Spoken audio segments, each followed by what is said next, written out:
Bon, on se retrouve pour parler des clés de la confiance en soi. Dans cette vidéo, je veux que tu comprennes concrètement comment pouvoir avoir un impact sur ta confiance en toi, comment en fait concrètement, déjà comprendre en fait qu'est-ce que ta confiance en toi et éclairer, on va dire, ton cerveau sur le sujet, parce que souvent on a tendance à dire la confiance en soi, c'est un bloc, c'est une sensation, c'est un truc où on sait pas trop de quoi on parle.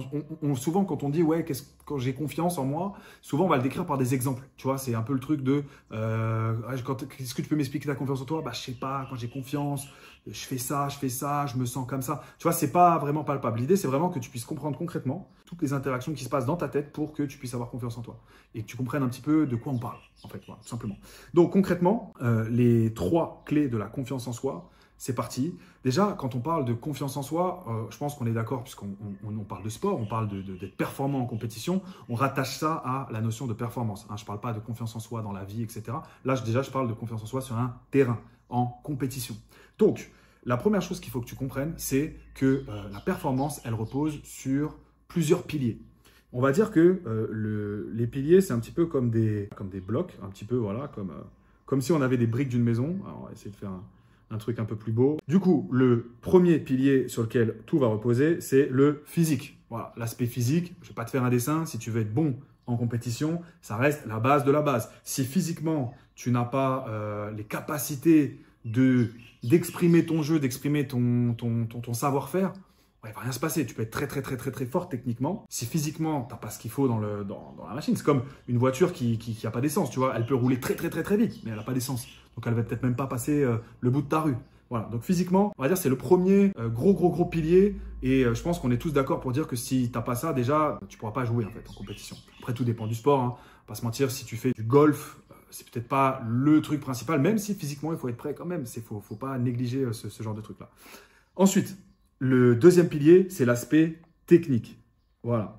L'aspect technique, c'est simple, c'est une quantité de choses, de réponses que j'ai à des problèmes. C'est simple. Si, par exemple, je suis footballeur, la balle, elle arrive comme ça, qu'est-ce que j'ai comme option? Tu vois, je vais pas mettre ma tête là et la contrôler derrière la nuque, non. Je vais mettre mon corps en opposition, faire un contrôle poitrine, ou alors je vais la laisser passer, je vais lever la jambe. Voilà, tout ça, c'est une question, on va dire, de motricité, donc de physique, et aussi d'inspiration, d'intuition et de capacité. En fait, la technique, elle se remplit comment? Elle se remplit par des choses que j'ai expérimentées et par des choses que j'ai emmagasinées dans ma tête. Et en fait, concrètement, la technique, c'est, on va dire, une bibliothèque de réponses que je vais avoir à un problème. Donc sur un terrain, voilà, c'était basketteur, la balle elle arrive comme ça, il y a un mec qui arrive comme ça, qu'est-ce que j'ai comme option? Soit je feinte, je me décale, soit je vais le provoquer en dribble, je sais pas, alors je suis pas basketteur, mais je crois que c'est un step, voilà, pour pas me ridiculiser, dites-moi dans les commentaires si je me ridiculise, ça me fera plaisir. Voilà, tu fais un step, boum, tu recules, et ou alors soit je fais une passe et je me déplace, etc. Voilà, toutes ces options-là, je les ai en tête, mais j'ai pas le temps d'analyser. Donc, en tout cas, voilà, c'est ça en fait. Donc en gros, c'est la technique, c'est le deuxième pilier. Le troisième pilier, c'est forcément l'aspect tactique. Pourquoi l'aspect tactique, c'est un pilier, on va dire, de la performance? Tout simplement parce que tu dois savoir dans quelle zone tu es censé te trouver sur un terrain, ou tu dois savoir quelle stratégie tu vas avoir dans telle situation. En fait, l'aspect tactique, c'est, on va dire, des décisions qu'on prend avant le match, pour dire voilà comment on réagit s'il y a ça, voilà comment on réagit s'il y a ça, et voilà ce que je vais essayer de produire. Voilà, c'est un petit peu ta feuille de route.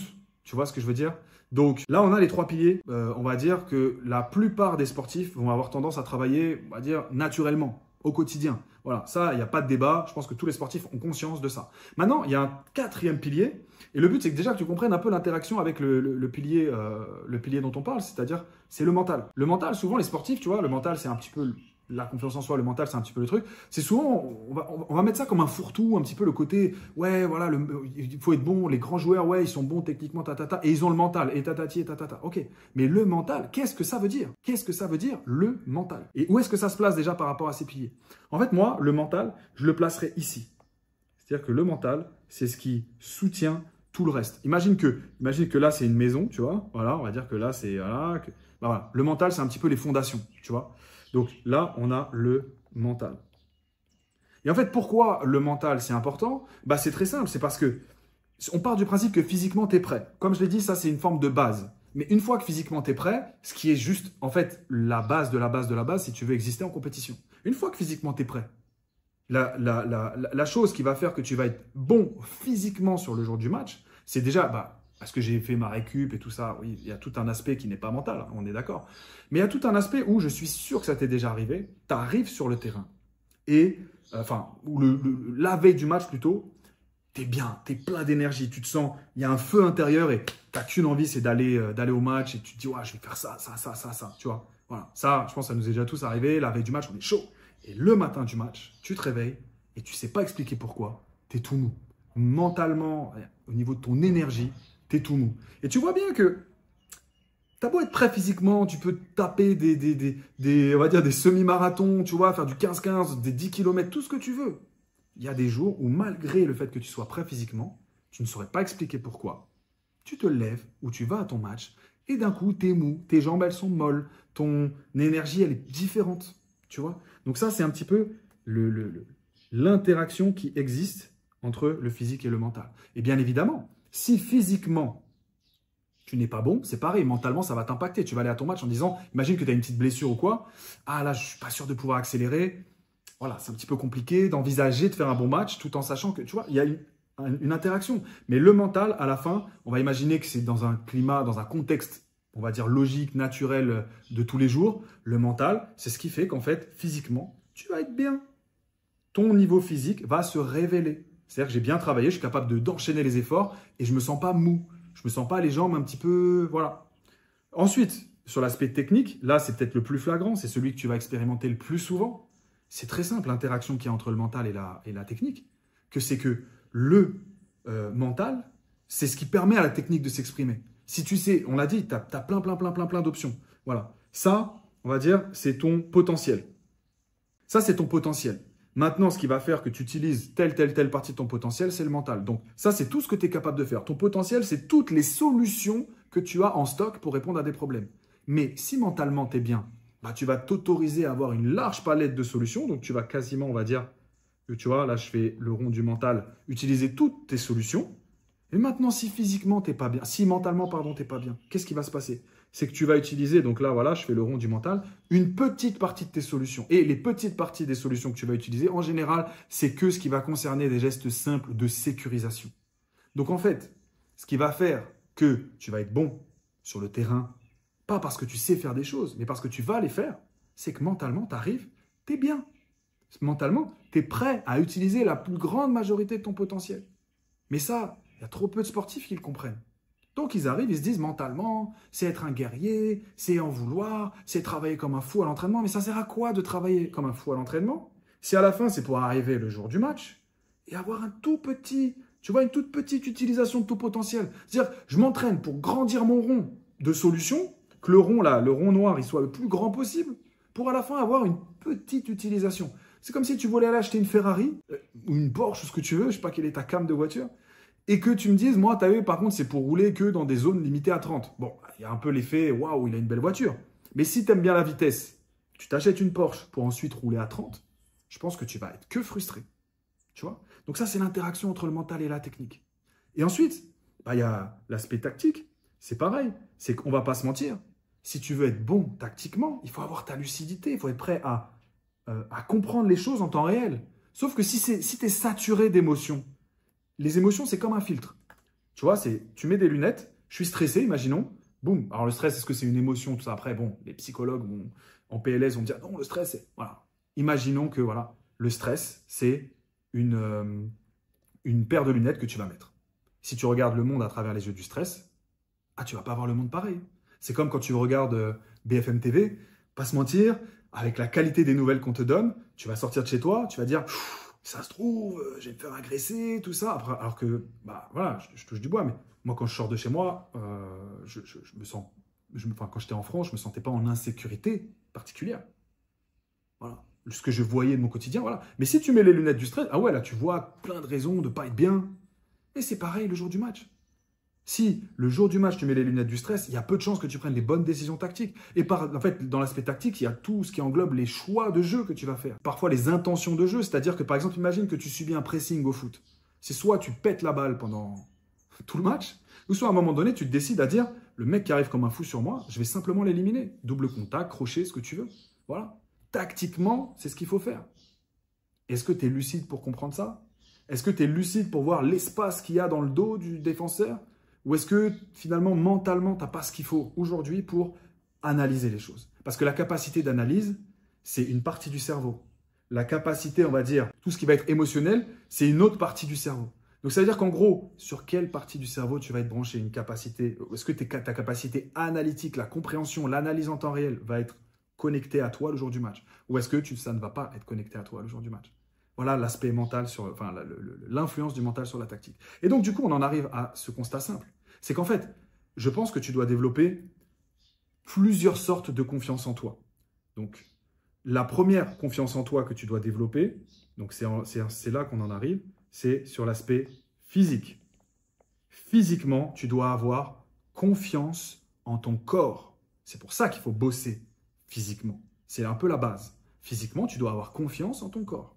Donc là, ici, c'est confiance dans le fait, bon, on va mettre dans le corps, mais c'est globalement confiance dans le fait que, imaginons qu'on reste sur le match de foot, je peux tenir 90 minutes, ou alors si je sais que je suis amené à la sortir à la 70e, voilà, si tu arrives et que tu te dis, je ne sais pas si j'ai peut-être que 20 minutes dans les jambes, tu ne vas pas aborder le match pareil.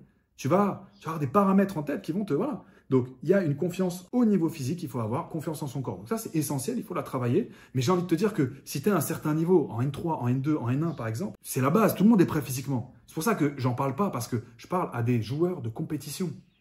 Donc, à la base, si tu veux être en compétition, j'imagine bien que tu as fait le taf pour être prêt physiquement. Si tu vas manger McDo tous les jours et que tu t'entraînes pas par ailleurs, tu vas pas être en condition physique pour bosser, pour travailler sur le terrain, pour faire ce qu'il y a à faire. Donc ça, c'est la base. Donc la première confiance en toi que tu dois avoir, c'est celle sur le physique. La deuxième confiance que tu dois avoir, c'est celle sur, on va dire, tes compétences. Tes compétences, c'est le deuxième. Voilà. Et dans tes compétences, il y a un petit peu le côté technique. Ça englobe, on va dire, le côté technique. Et ça englobe aussi le côté tactique. C'est compétences de compréhension du jeu, compétences techniques. C'est qu'en fait, je vais être sur le terrain, il va y avoir des problèmes, qu'ils soient techniques ou tactiques, je saurai les résoudre. Je saurai prendre les bonnes décisions en temps réel et je saurai prendre les bons choix techniques si on reste sur le football, de surface de pied, de zone de jeu, etc., etc. La technique et la tactique sont imbriquées un peu. Mais la deuxième grand travail, on va dire, au niveau de ta confiance, c'est avoir une confiance sur ton physique. 2, avoir une confiance sur tes compétences. Voilà. Et en 3, c'est avoir, on va dire, confiance en ton mental. Et moi, je dirais, voilà, on va dire, avoir une confiance, on va dire, allez, là, je vais le mettre comme ça. Confiance en soi. Prends conscience de ce que ça veut dire en soi. J'ai confiance en moi. J'ai confiance en moi. Et en fait, c'est là où on arrive avec l'aspect mental. Donc là, ici, c'est vraiment l'aspect mental.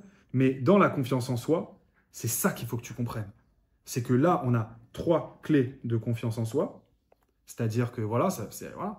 Mais dans, on va dire, la confiance en soi sur l'aspect mental, il y a plusieurs choses. Et c'est là qu'on en arrive à. On va avoir l'estime de soi. On va avoir tout ce qui va être, on va dire, ta capacité à venir avec des intentions de jeu. On va avoir tout ce qui va être les habilités mentales. Donc, par habilité mentale, on va avoir la concentration, relâchement. On va avoir tout ce qui va être de l'ordre, on va dire, bon, c'est un peu l'extension, la capacité de focus, la capacité à lâcher prise, la capacité à se relaxer. Voilà, est-ce que pendant le match, je suis capable de remettre les ingrédients mentaux pour que je puisse continuer d'exprimer mon jeu? En mode, est-ce que quand je fais ça, boum, j'arrive à faire descendre le niveau de stress, remettre de la clarté, etc., etc. Est-ce que je suis capable d'influencer, on va dire, l'aspect relaxation? L'aspect cognitif, est-ce que je suis capable de, on va dire, comment dire, le comprimer, c'est-à-dire la capacité à voir le jeu, à réfléchir vite, etc. Est-ce que je lui mets des barrières par mes émotions, voilà, ou pas? Il va y avoir toute la sphère, on va dire, émotionnelle. Voilà, toute la sphère émotionnelle, toute la sphère, on va dire, après, comment dire ça, sur le